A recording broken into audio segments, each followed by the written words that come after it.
Sea area who spawned a culture known to the archaeologists as the Hallstatt-Latini culture.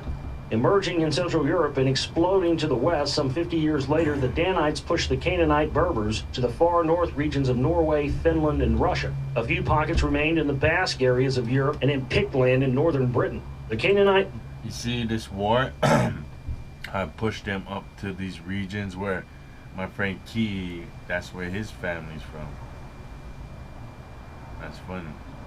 Berber cultures of Western Europe were savagely disrupted by the invading Israelite refugees. First a trickle, then a flood began to flee from the ceaseless predations of this migrating people from the east. Thousands boarded their boats and set sail for the New World, and a massive surge of Berber immigration to North America from North Africa and the Iberian Peninsula was underway. As proven by a myriad of cultural innovations from the Beaker group culture which burst upon the North American scene, Professor Barry Fell dates a major wave of Iberian Canaanite colonists to the New World during this period. According to the Greek historian Herodotus, Berbers wore what we call Mohawk haircuts, like many North American Indian tribes. Herodotus also mentions that the Berbers engaged in the same kind of vision quest commonly found in North American cultures. To this day, adds Madison, Berbers have the same kind of animal legends as North American Indian mythology. Berbers had arrowheads, spear-throwing devices, wore feathers in their hair, and wore fringed leather clothing exactly like the native peoples of North America.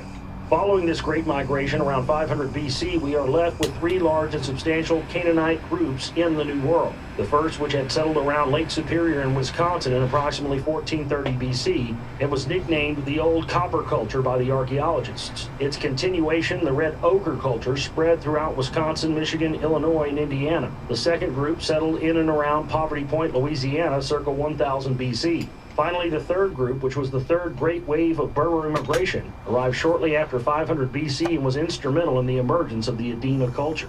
The Adenas were said to be giants and were originally thought to have constructed the Ohio Serpent Mound.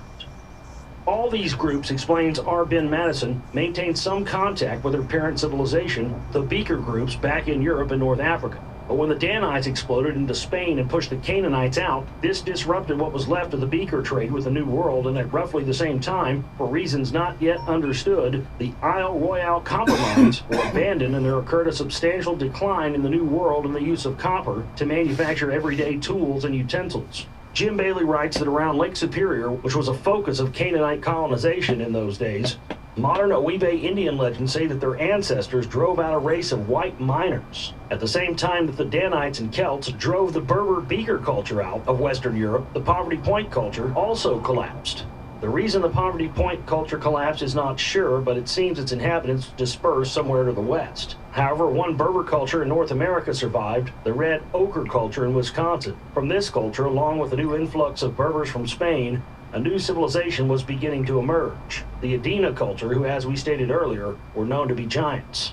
The umbilical cord between Western Europe and North Africa was cut when the Israelite Celts Danites invaded Europe circa 500 BC. But like the phoenix rising out of the ashes, the Berber culture was revived from a different quarter after North Africa and the Iberian Peninsula fell under the influence of Carthage. According to R. Ben Madison, the remnants of the Berber Beaker culture on the Iberian Peninsula now mix with Danite, Celtic, or Celtiberian peoples, who began to trade with Carthage. The remaining Berber economies, such as Talcia, began to decline, while at the same time the Poverty Point culture faded back into the Louisiana Bayou country and its inhabitants fled to Texas. As a result of the situation in Spain, the Berbers returned to the New World in Carthaginian ships to begin regular trade with the American Northeast.